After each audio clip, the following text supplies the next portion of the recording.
আপনাদের নাম যাদের এক্সক্লুডেড হয়ে গিয়েছে তারা যত তাড়াতাড়ি সম্ভব আপনারা হাইকোর্টে রিট পিটিশন ফাইল করবেন।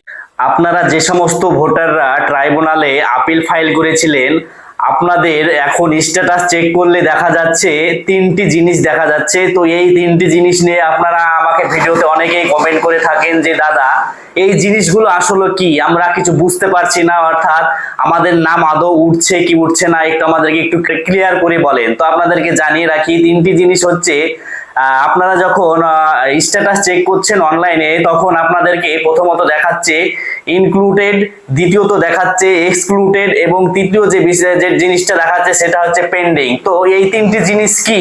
তো ইনক্লুডেড অর্থাৎ যে জিনিসটা আপনাদেরকে দেখাচ্ছে স্ট্যাটাসে, ইনক্লুডেড মানে আপনার নামটি ভোটার লিস্টে উঠে গিয়েছে, অর্থাৎ আপনার নামটি সংযুক্ত করা হয়েছে।